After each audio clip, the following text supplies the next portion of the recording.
In Chapter 26 of Dark Deity, the group begins to make their way through this weird place to fight the big bad sorcerer dude at the end. On their way there, they're confronted by an old enemy, Akmenos, the dude from the mansion and the battle from the two armies, and the dude that we fought on the mountain and we thought we killed. Yeah, well, he was actually in his staff, which is teleports him to this dimension. I don't know, it's a bit confusing. Either way, we have to go fight him again. Now, before the battle starts, I decide to spend all the resources that I've been hoarding. I have nearly 90,000 gold and countless stat boosters I just haven't used because I don't know why. Now is where I realize that you need to use the stat boosting items in battle, so I kind of distribute them around and I'm going to have to use them over these last few fights. And then I finally decide to spend my gold.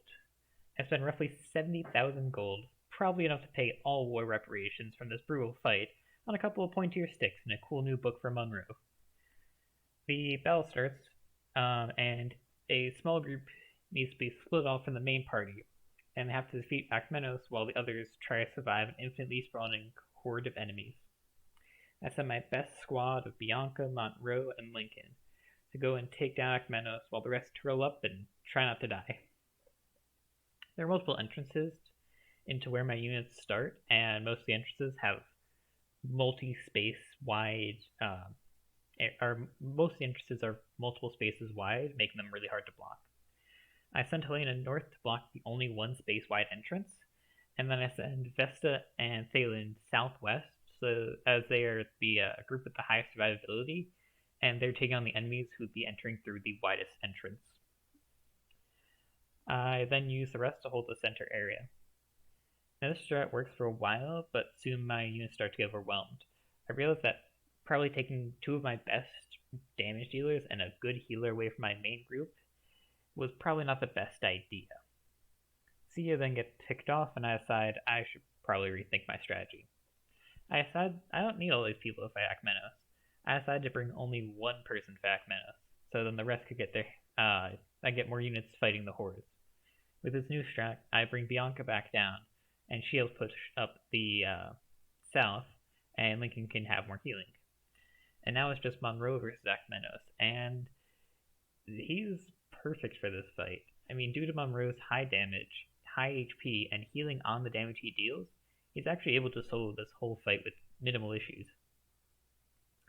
I used the same tactic as before, but now Bianca replaces Thalen, as most of the enemies down south don't do a ton of damage, and Thalen's fighting the high damage archers in the middle.